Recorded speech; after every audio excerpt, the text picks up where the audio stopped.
LegalizeFreedom.com. Why are we here? Where do we come from? Where are we going? From the nature of reality to the future of humanity.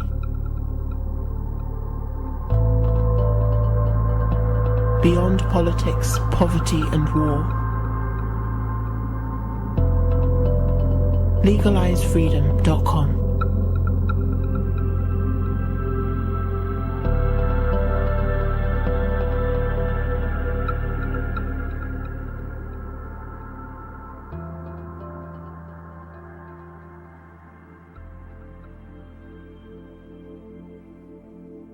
Greetings and welcome once again to LegalizeFreedom.com. I'm your host Greg Moffat, and my guest today is William Buhlman, who joins us to discuss out-of-body experiences and his latest book, Adventures in the Afterlife. Adventures in the Afterlife is a powerful journey of spiritual awakening, a bold quest for answers and enlightenment. The old assumptions of heaven are confronted, and an expansive new vision of our continuing life is presented. After being diagnosed with cancer, William pursued answers to the mysteries of our existence after death. Confronting his own mortality, he experienced profound insights into what lies beyond our physical body, and our journey into the next life is the basis for adventures in the afterlife. William chronicles his out-of-body experiences and lucid dreams, and although the insights are sometimes surprising, a clear message is always apparent. We are powerful, spiritual beings, and we shape our reality now and in the future. Hello and welcome, William, and thank you so much for joining us today on LegalizeFreedom.com. It's a pleasure to be here, Greg. Excellent. Now, today, William, we're going to discuss some of your work with out-of-body experiences and some of the issues raised in your recent book, Adventures in the Afterlife. Before we get into the details of that, perhaps you could just tell us a little bit about your background and how you became interested in this work. Well, back in 1972, actually a friend of mine had an out-of-body experience, a spontaneous one, and he told me about it, and it was pretty life-changing for him, and I wanted to also have the same type of experience. So I did some research, and I found that there were techniques that we could actually use to self-initiate an out-of-body experience. And all this was new to me. I knew nothing about, I was not a believer. Matter of fact, I was pretty much an atheist at the time. And I did a technique which is similar to what I do today, called the target technique. And about 24 days into doing the daily technique, I had my first out-of-body experience, which was life-changing. Opened up a whole new world, opened up a whole universe, and it was incredibly exciting. And it started my personal exploration into the subject.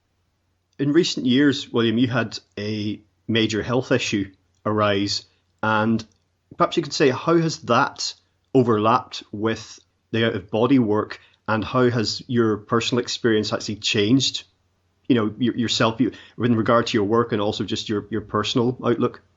Well, in March of 2011, I was diagnosed with stage 4 cancer of the throat and lymph nodes. And it changed my perception because I became more interested in afterlife. Because, it's funny how things become more interesting when you confront them. We have a tendency to push that subject away, the whole subject of transition.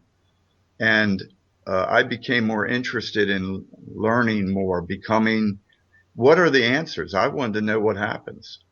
And during my recovery, I had a lot of spontaneous and self-initiated experiences that led me to write a new book called Adventures in the Afterlife, which explores the topic from a totally different perspective. It's no new age, no science, strictly from an observational viewpoint.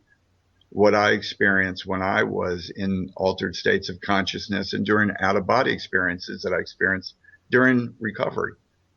It opened me up, I think, to a broader vision of our multidimensional universe and what happens at what we call death, which is, of course, just a transition of consciousness. In a sense, what it confirmed to me more than anything is the importance of out-of-body exploration, because this important work prepares us for that transition that we will all go through. I mean, there's no avoiding the fact that we're going to leave our bodies. So we're all going to have this out-of-body experience.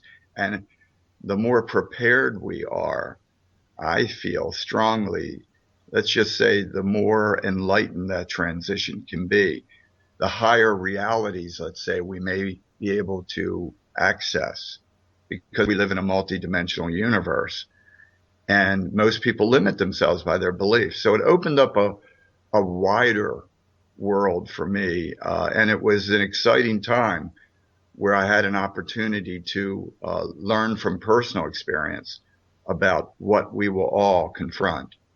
This is the idea that you've kind of touched upon, that many people have mentioned over the years and probably longer, of to die before you die, really, in terms of preparation. Yes. Yes, and I think this is really important. In other words, most people go to their transition completely ignorant of what will happen.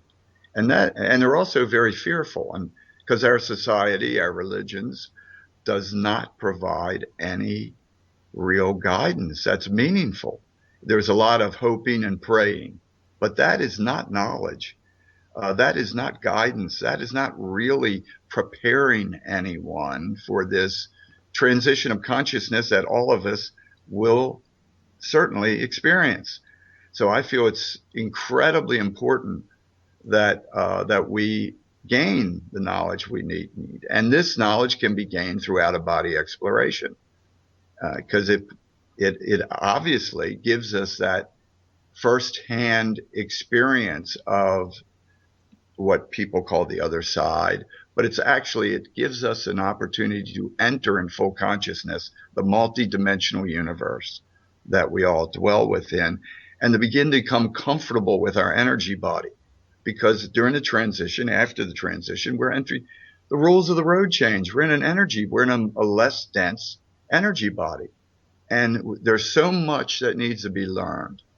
And it gives us a massive advantage of knowledge and experience, that we can be prepared, let's say, to navigate these thought responsive dimensional realities that we enter at death.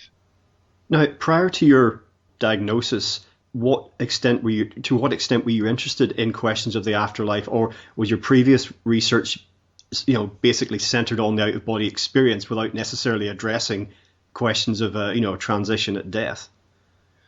For almost 40 years, my total focus has been out-of-body exploration.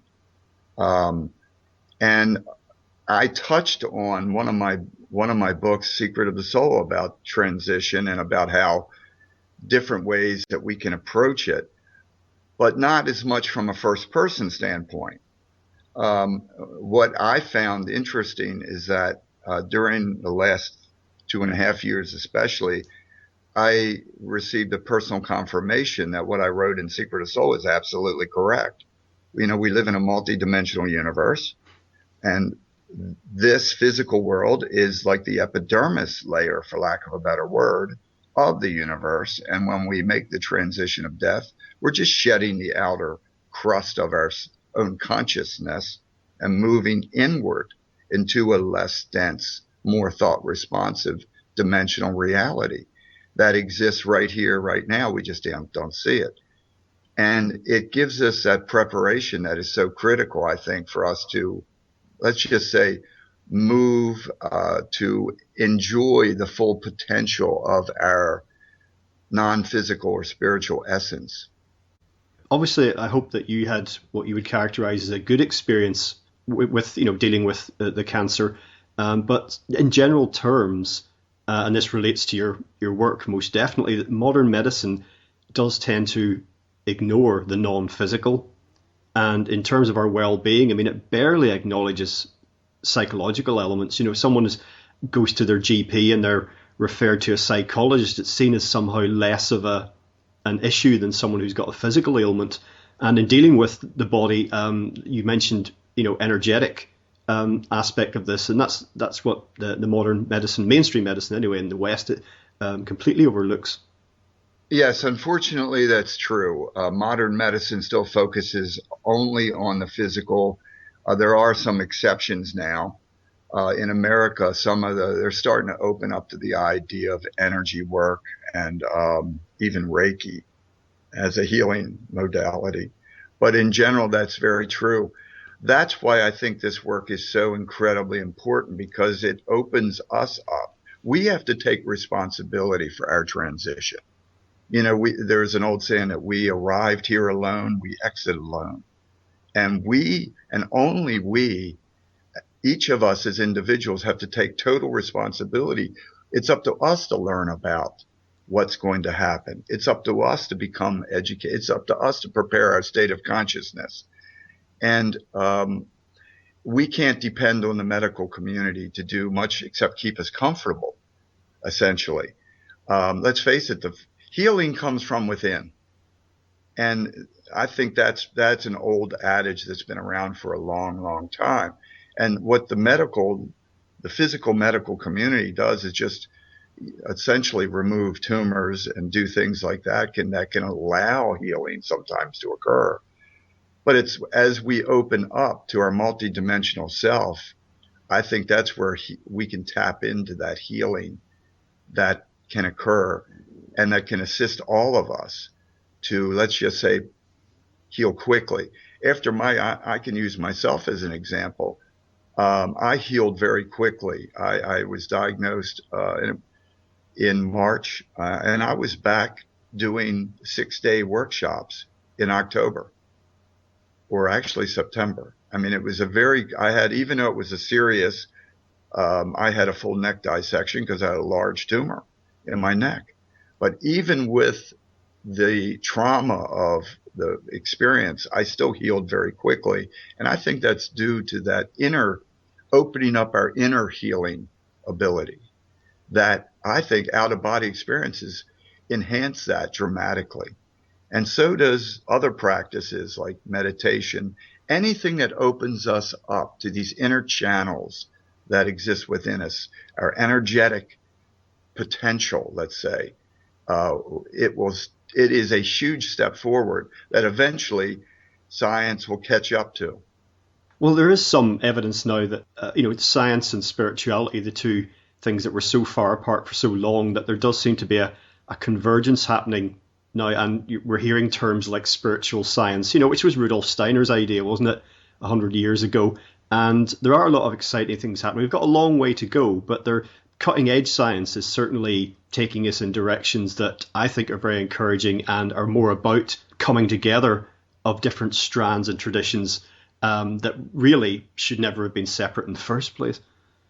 Absolutely, I agree. One of the things that I would just like to say briefly related to this subject is, during my recovery, not only did I have spontaneous out-of-body experiences, but during the experience, I opened myself to be a complete channel for the healing power of the universe or God flowing through me, whatever term you like to use. And I think that had a dramatic impact on my rapid recovery. And I know for a fact that probably was more important to my recovery than anything else I did.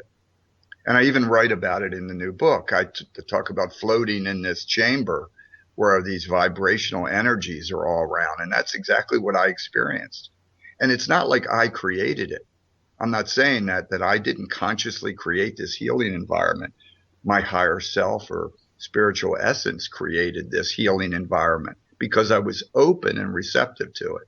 And I think this is what is so important. Just being open to our essence and allowing that healing energy to, let's just say, saturate every part of our multidimensional self. And that's the true source of healing. Yeah, because a lot of illness, and there are certain types of disease that are particularly prevalent in the modern world, they're at the root, it's fundamentally a sort of an energy disruption more than anything else. Yeah, I mean, there's beyond trauma and toxicity, trauma being you have an arm severed. Well, you can think what you like, but your arm's been severed. You drink a bottle of arsenic. Well, you can think what you like, but that's that. But beyond those two things, it really is at the energetic level that I think illness seems to come and go. Oh, absolutely. There's energy blocks. I mean, this is something that the Chinese started talking about thousands of years ago with the meridians. There's nothing new.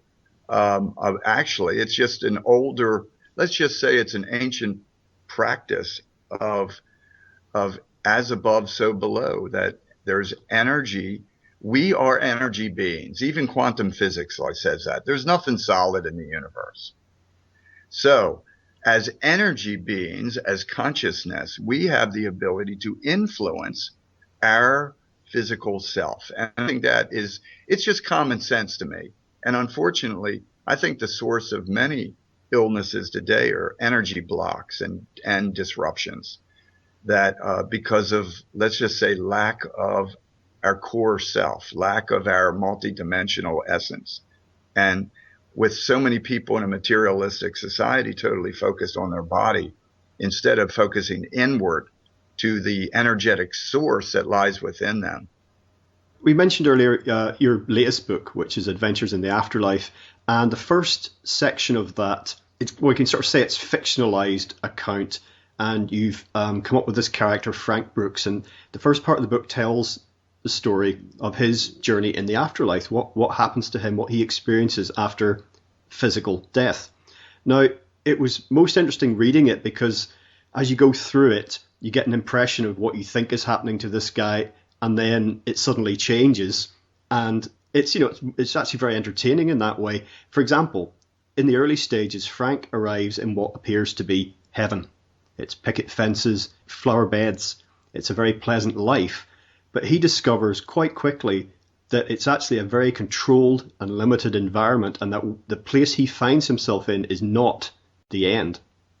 Oh, absolutely, because that is what, in hundreds and hundreds of my experiences, I have experienced similar realities. I call them consensus realities.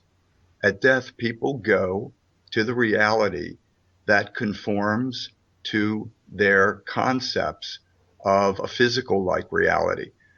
And what many people don't seem to understand is that there's countless millions of realities because the universe is thought responsive. So we will go to the reality initially, and that's clearly what I was presenting in the book. The character goes to the reality that resonated with his state of consciousness. And then as he, let's just say, awakens to the fact that there's more than this, it's a pleasant heaven. He experiences it's much more pleasant than the physical world, and it's much more beautiful. But he realizes there's severe limitations also, because it is created by the group mind of the inhabitants. And there are millions of these realities. For instance, a right-wing Christian would not experience the same kind of afterlife as a right-wing Muslim would. They would enter consensus realities that may be dramatically different, because people go to what resonates with them. What I wanted to get across was the multidimensionality of the universe and how that we limit ourselves by what we believe.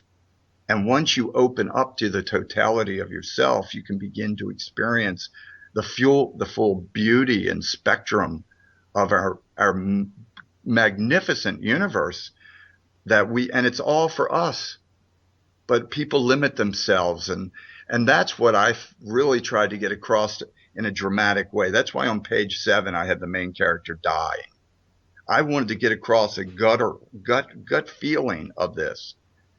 And it's not the end. There is no end point. We continue to evolve through many, many dimensions. Always growing, always expanding, if we choose to. But it's our choice. And that's what I think is important. No one's pulling our strings. It's up to us to make a decision and move on to another reality, another, let's just say, opening for our consciousness to expand and grow. One of the ramifications of this idea of the afterlife being shaped by expectations and beliefs is that if the afterlife reality can be very similar to your former life, then that means that it's not necessarily a place where you're free and liberated and transformed and healed. You give examples if you're an inveterate gambler or alcoholic or drug addict, or you've got some other kind of major life issue, that may continue initially, in any case, in the afterlife, until, as you point out, you choose to move beyond it. Oh, absolutely, because we carry our stuff with us. Just because the body dies, our mind still continues with us. And we carry with us our limits, our fears, our blocks. Remember, a lot of people forget that at its core, all addictions, all, let's just say, issues are psychologically based. There is an addictive personality, for instance. Yes, the physical addiction drops away because the body has died, but not the inherent energy behind it, which is that addictive personality. And that is what continues, I have found. It was shocking to me when I discovered this, and I've witnessed this firsthand. I was basically reporting what I have seen to the best of my ability. And it was shocking to me because, everybody expects, it's a lot of people still believe in this idea of angels and clouds and pearly gates. And, unfortunately, because that's all they've been told. And that is not the reality of the afterlife. The afterlife is a continuation of your personal state of consciousness. This is why it is so important for us to work on ourselves, to expand our beliefs, to expand beyond man-made beliefs, actually, and to open ourselves up to our true potential, which is unlimited. There's no limit. And unfortunately, that's not what happens. Most people latch on to belief systems and they carry them with them to the grave and beyond. And of course, what happens is a consensus reality, whether it be Christian or Hindu or Buddhist or whatever you want to make it, whatever your affiliation may be. But your thoughts alone hold you in the reality that you experience. And that's kind of shocking when you realize that, because people don't even realize that they've imprisoned themselves, just like in the physical world. That's how many people have never left their own street where they lived. I mean, how many people have never really stepped outside of their own religion and examined another philosophy? There's billions of people like that. The same mindset continues. Yeah, and you use the phrase in the book, actually, somewhere, trapped in heaven, which is a really good one, very thought-provoking. And it's true. People continue as they have in the past. And because the core of their mindset will continue. If you're a follower, you will continue to be a follower of a belief system, for instance, because that's where you're comfortable. People create like this, and I'm not the first. It's been said for many times. People create a box around themselves, and this box is their beliefs, their self-concept. In other words, we carry our limits with us. That's why it's so important, I feel, for us to break free. This is why OBEs are important. OBEs blast you out of that box, because any belief you may have had, after you have an out-of-body experience, you're fully out of your body and you realize it, suddenly the entire universe takes on a different perspective. And you realize, oh my God, I have the ability to be an explorer. There's no limits. I can explore other realities. I can explore other timelines. Imagine this. All of us have the potential to become Christopher Columbus, Leif Erikson. All of us have that ability. And And that's why it's so important for us to make these leaps of consciousness. Because if you don't, you will find yourself in a very cloistered environment, surrounded by those that also are of like mind. Because that's the way that everything is consciousness. That's the bottom line. And consciousness that resonates with one another will create a consensus reality of like mind. And unfortunately, all the limits, all the blocks, all the fears are also brought along. So in terms of expectations and beliefs and belief systems, then take someone like, for example, the atheism crusader Richard Dawkins. If he believes that the afterlife, doesn't exist and he will experience a black void of nothingness, then he may well experience a black void of nothingness. It's possible. It is very possible that he would experience, if he so, again, I don't know for sure on this, in this case, but I know for a fact. Let me use myself an example. Back in 1971, I considered myself an atheist, but yet I still had an out-of-body experience that blew me wide open. I realized during my first experience, I not only left my body, but I saw an individual standing there observing me. And this whole concept, and I knew it wasn't a physical person. And it was a mind blower, because suddenly all of my cute and what I consider to be logical conclusions of atheism was blown to bits. Because I knew not only that I continued, because I could think rationally, my body is right across the room, but yet I'm standing there thinking rationally. In other words, reality is much more expansive than any concept that we hold. Reality is much more wonderful than anything that we've ever been taught. And I think a lot of times people are just blasted into a new concept of themselves. And it opens up doors very quickly. Now, in terms of if people are thinking, if we're experiencing such a narrow band, as it were, frequency, bandwidth of reality on this physical earth, then why are we here? And in the book, you do address this issue, that there is actually a purpose to this, that it isn't pointless, and it isn't all just about getting away from here and into the afterlife, that manifestation on earth has a function for us. It's different for different people. And you also address the idea of reincarnation, that sometimes souls return to this plane. Yes, I look at the physical as a training ground, a dense, temporary training ground of consciousness. And I also feel that as we move inward, the universe becomes more and more thought responsive. And to the point where once we reach into what people would consider, there's not an upper or lower, I like to make clear. I consider it inward journey. As we make our journey inward through our multidimensional self into these more pristine areas, you realize that instant thought creates instant reality. And think about it. Who would you want standing next to you in a reality where every thought, spontaneous thought, conscious or unconscious, becomes instant reality? How many people that you know would you want next to you? So my point is this. There needs to be a training ground for consciousness to develop self-control, to develop the skills needed to coexist in an environment where things happen instantly.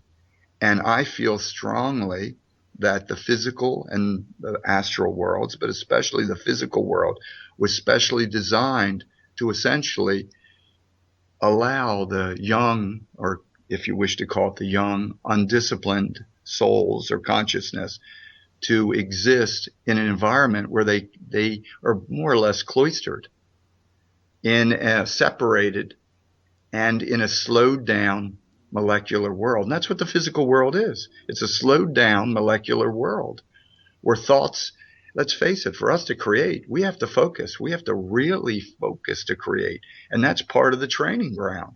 Each of us is in our own course of training that we have, our higher self has developed. At the same time, we are separated from the higher dimensional realities so that there's no disturbance, let's say, of these pristine realities. And I think it's a multi-pronged and magnificent, the beauty and effectiveness of the system is beyond thought even, because everyone is evolving consciousness-wise at their own pace. And we are using tools, which are our physical body is a tool of our educational system. The very act of being in a body is part of the training, because we have to focus our attention through multiple dimensions, through our mind, through our subconscious mind, through our conscious mind, through our energy body, our astral body, and then all the way down into the physical. So just the very act of having a body and using a body, and very few people are aware of this process, of course. It's an incredible educational system.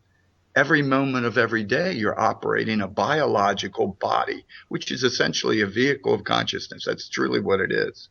And that's an integral part of our training. And I think it's very important.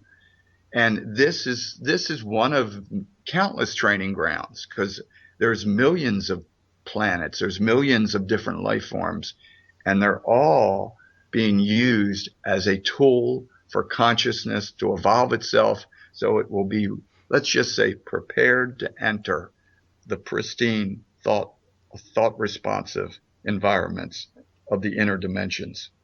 Some of this information overlaps a little with some work that some listeners may be familiar with, done by a lady called Dolores Cannon. And this idea that we're manifesting in form here on the earth, and that some souls may do so more than once. Some will need to return here. Others might choose to. There'll be different reasons for it. How can I put this? If someone manifested back in this realm, in physical form, for a purpose, would they always be able to remember that? How would that remembering manifest itself? Well, number one, I have found, and I was not a believer initially. I'm not a New Age type of person that just buys into beliefs. So I want to make this clear. But I have found beyond the shadow of a doubt that the concept of reincarnation is totally valid, because it's a training ground. You can't learn it all in one trip. It's that simple. It's logical. But let's put that aside for a moment. Our subconscious mind remembers everything. Our higher self knows everything, remembers everything. Nothing is ever lost. So every journey into matter, which is, of course, birth, every birth into matter, we have a golden opportunity to learn by being. We become what we wish to learn. If you wish to experience courage in a pristine environment of the higher dimensions, there's no death. The concept of courage is a philosophical one. But once you enter Earth and you're in a battle, you feel your life is at risk. And the only way you develop qualities of soul or consciousness is to experience these qualities.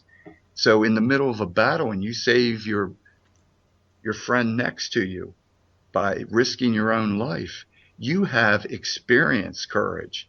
And then that becomes part of your totality of your consciousness. This is the training system. This is why the reincarnational process is absolutely essential, because it takes multiple experiences for us to personally experience every major quality of an advanced soul or consciousness.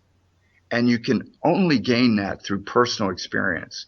You can't get it from books. You can't get it from philosophy. You get it. Life is about experience, and life is about having and then absorbing the knowledge and those qualities gained, whether it be forgiveness or courage or self-sacrifice.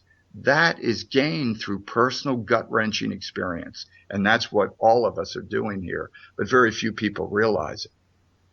And the realization, when it comes, which ultimately it must, I mean, it's a very powerful thing, because as you're living proof of it, it so changes how your attitude to life and the world and everything in it, and more importantly, to your ideas about death, because death that faces us all, it dominates our lives. Even if it's subconsciously, psychologically, it's there. It's one of the great taboos. Isn't it the last great taboo, perhaps, certainly Western society, and the realization is fundamentally a game changer.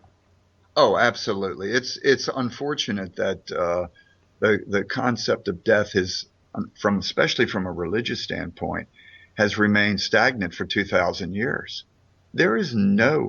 People still in our society today fear death just like they did in the Middle Ages. There has been no advancement whatsoever, because people only look at themselves as physical beings, because they haven't had that personal experience. For instance, and that is why I feel so strongly that out-of-body experiences are, I feel, an essential part of our developmental process, because it gives us that absolute verification and certainty that, oh my God, I do continue. I know it.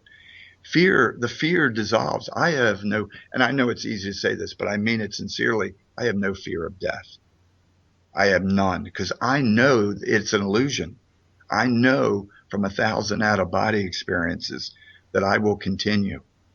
Matter of fact, it's one of the things I try to write about, is how to enhance this transition through our out-of-body experiences, and how to become more consciously multidimensional, so we can go beyond what is considered the astral plane, or the bardos by the Buddhists.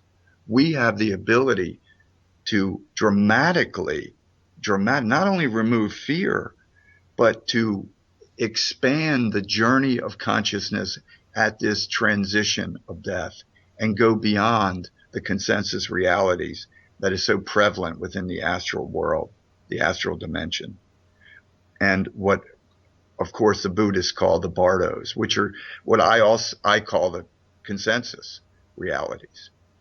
And it's like a giant trampoline that gives us that ability to just bypass a lot of the stuff that other people will, let's just say, experience. But most importantly, at least on the onset, fear is one of the main things. One of the main things I teach, I do a 6-day workshop at the Monroe Institute. And one of the techniques I always teach people is to fly into the sun. Fly into the sun during an out-of-body experience, because it is an incredible, fear is gone. It is so dramatic and so life-changing for people, because suddenly all these limitations and blocks and fears are just dissolved and away. And you realize, I'm immortal. There's nothing to be afraid of. And this is a transformational experience. Long before I'd ever considered any concepts of wider realities or other dimensions, I sort of, might sound a bit naive, but I didn't see the point, quote unquote, in being afraid of death, because it seemed to be inevitable. I thought, well, if there's some form of afterlife, or heaven or hell, as people talked about, the adults talked about back then, well, so be it. Then we'll find out soon enough, won't we?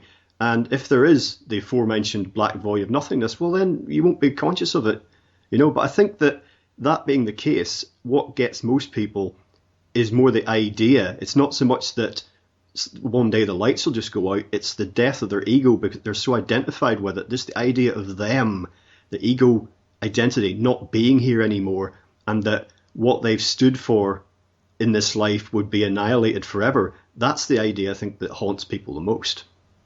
I agree completely, Greg, because people are totally identified with the ego in the physical world. The vast majority of humanity lives in that state, and it's also a very much, they're not only ego but their physical state.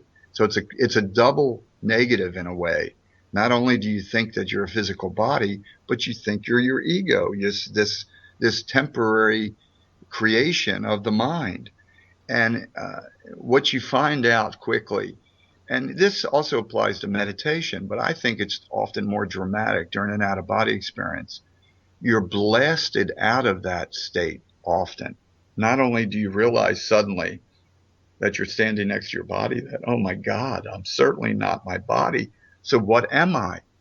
Am I my mind? And then through out-of-body experience, you begin to realize that, wow, I'm more than my mind. My mind is also a tool of consciousness. It's like a hard drive that I'm using. It's not me. There's a part of me that exists beyond the mind. And that is what we have the ability through out-of-body exploration to explore. And it gets very, very exciting because suddenly this new realm opens up. The first step, of course, is this realization I'm not my body, but then there's this greater realization that I'm not my ego. I'm not my mind. I'm something much more expansive than that. And that's why I teach a technique, and I have for the last 20 years, is I call it the higher self technique, where you, during an out-of-body experience, you demand to go or experience your higher self. In other words, go beyond the mind. What many people experience is they're floating in a sea of white light connected to everything. I mean, people experience it differently, but they're suddenly beyond the ego, and they see the universe and themselves from a whole different perspective. And this is a remarkable experience that's available to all of us. And it's not about beliefs. It's just about opening up to our full potential during our out-of-body explorations. Now, what has your experience so far indicated to you about the extent to which thought affects reality on the physical earth? Because there's a lot of talk about that in, alternative circles these days. You create your own reality with your thoughts. Some people are saying, oh, of course you don't. You've only got to look at anyone who gets up, at dawn to go to a job that they hate, that they're not creating their own reality. And others are saying, no, actually, thought, whether individual or collective, is very, very important in determining what manifests in terms of, events here on the earth. There is no doubt in my mind that our thoughts are manifesting all the time our reality. Unfortunately, people are disconnected from it. Think of everything in your life. And I'm not, I think Einstein said this also, but every physical thing, the predecessor to everything around us was a thought. Even the knickknacks in our home, the shoes that are on our feet, the haircut that we have, the clothes that we wear, it was all the predecessor was a thought. Because the first thought, at first I want to go and buy new shoes. A thought drives you there. But unfortunately, people don't track the cause and effect in their lives. They're very busy, and they just feel, oh, it's just matter manifesting around me. And it's not like that at all. There is an energetic cause and effect constantly at work around us. But you have to begin to tune into it. You have to begin to become sensitive to the own thought projections that you have. Each of us is a beacon projecting out thought energy, and this thought energy is creative. Now, granted, if you, just like a belief system, if you tie yourself in to the limits of a belief system, whether it be religious or intellectual, if you buy in to a belief system, that will limit your potential on every level. But once you free yourself from this and you begin to track your own, and I would say to your listeners right now, for one day, just try, and it's difficult to do. Just try. Don't even give it a day. Try it for an hour at first. Track your thoughts. And you'll be shocked at this litany of, we create 40,000 thoughts a day. And these thoughts are creating an energy field around us. And that field has an impact on matter. And the problem is that people don't recognize it And a lot of people are surrounding themselves, saturating themselves with a negative field of energy. And of course, and they're also buying in to a consensus. Like, for instance, I have to work for someone else.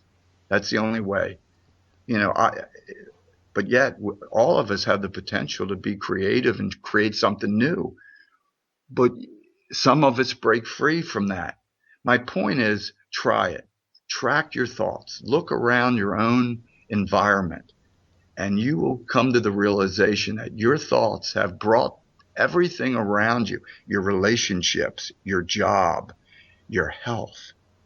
Every knickknack in your home is a direct result of your dominant thoughts, either of your own or group thoughts that you have, let's just say, accepted with others, whether it be a spouse or friends or whatever it may be.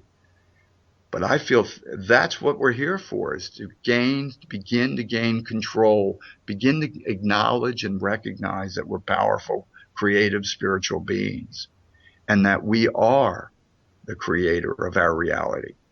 And the more that we tap into this, the more powerful it becomes. That being the case, then we could see how the situation on the earth all sorts of metrics, the environment, people's welfare, you name it, where there's a litany of problems at the minute. You only have to turn on the nightly news to discover that. So what you're saying would indicate then that this could be changed for the better. How does that fit with the idea of Earth as a training ground, as a testing, difficult training ground? Because some people would say Earth is the way it is because it needs to be that way. Others would say we could and should make enormous improvements to conditions here. I feel that we're each on an individual journey, number one, and that we're each learning our own lessons. And unfortunately, the Earth is a result of a consensus of 7 billion souls. And that in itself is creating, and there's 7 billion souls. Of that, you said it yourself, the vast majority are totally driven by their ego mind, and they're totally identified themselves as only physical beings. So they have, in a sense, just those two assumptions have limited the species to a certain limit of their, at least by our current standard. It's a disconnect from our true self. This is what leads to pollution. This is what leads to crime. That's what I've been saying this for 20 years. If everyone on the planet had an out-of-body experience right now, it would shift the entire consciousness of the planet dramatically, because people would realize, oh my God, I am responsible for what I do. I am responsible not only for my thoughts, but for my deeds. People would suddenly not do the things that they do. Crime would become, why would you have wars? Why would you kill someone else knowing you have to pay the price when you hurt another individual? There's no free. Everybody thinks there's a free lunch at the end somewhere, and I'm not talking about hell. I'm not saying that. I don't believe in a hell. I have never found any incident. I have found, though, that the universe, that each of us create our own cause and effect. And that is part of the learning.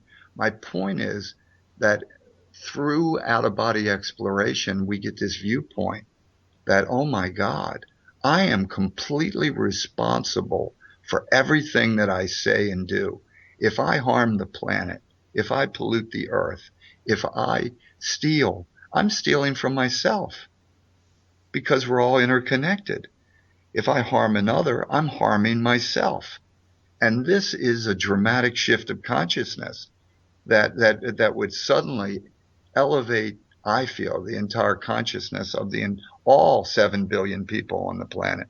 Because remember, we're not people, we're souls, we're consciousness evolving. The human form is just one of many forms we may use. And that realization would make a huge difference to the let's just say, this evolutionary process that we all find ourselves within. Yeah, a lot of the problems we face stem from this attitude that, this life is all there is, the materialistic get what you can while you're here, just Yeah. even though, as I like to say, it all goes back in the box, like at the end of a Monopoly game, it's still grab as much as you can, tread over the other guy, just get ahead, get ahead. And I think that's why you see a lot of people, they talk about having deathbed revelations. It's only when a lot of people are faced directly with the fact that actually, everything that I did was actually pointless and I could have lived differently and I wish I'd done X, Y, and Z, that they have their epiphany. Yes, and near-death experiences give people that sudden realization that, oh my God, because let's face it, there's so many billions and billions of people that are struggling to acquire objects. And then that's what I realized, and I write about this in my latest book.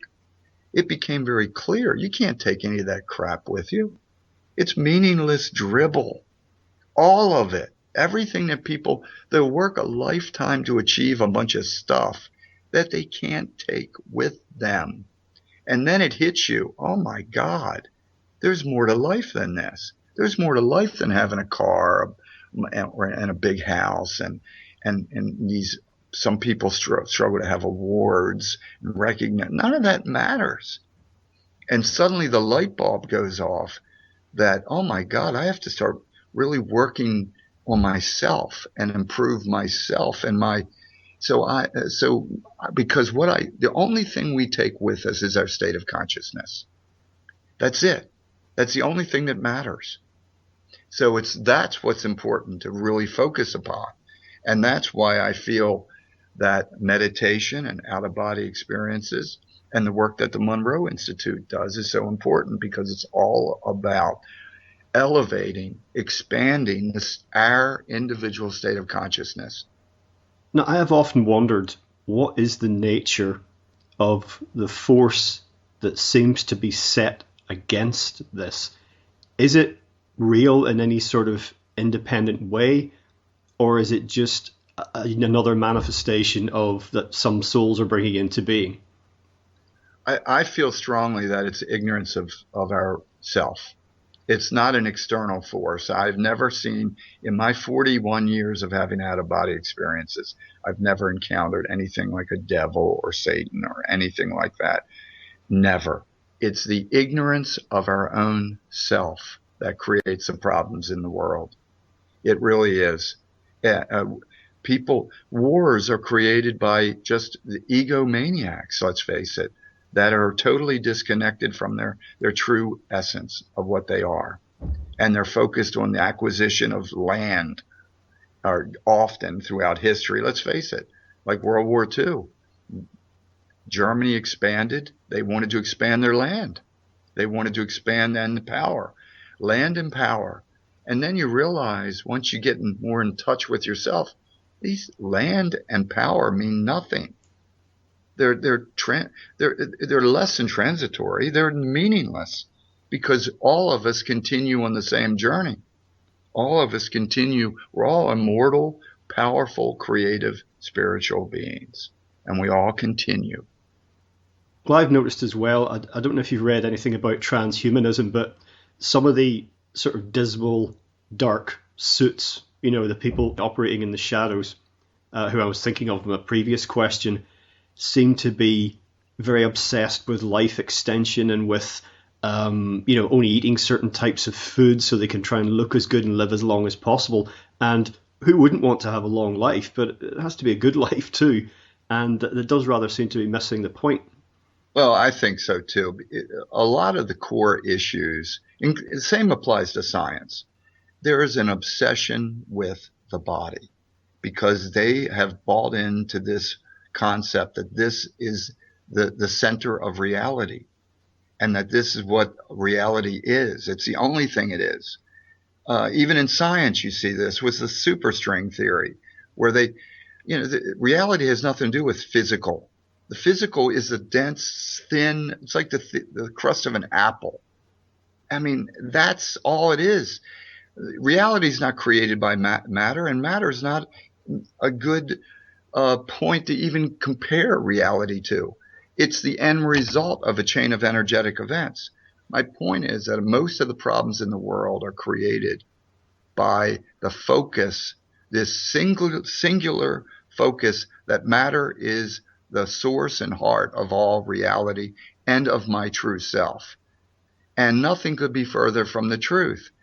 I even mentioned in science, because the superstring theory, what do they have to do? Create little vibrating strings, which are what? Form-based energy that creates reality. That's how obsessed they are with form and matter. The opposite is true. All matter is the end result of a chain of energy events, from pure spirit to thought to emotion, down into what is the epidermis layer of the universe is matter. So unfortunately, many, many millions and billions of people look at the world 180 degrees from how I perceive it. And I feel strongly that the inner part is really what's important, and the outer part is just a transitory experience for learning and growth.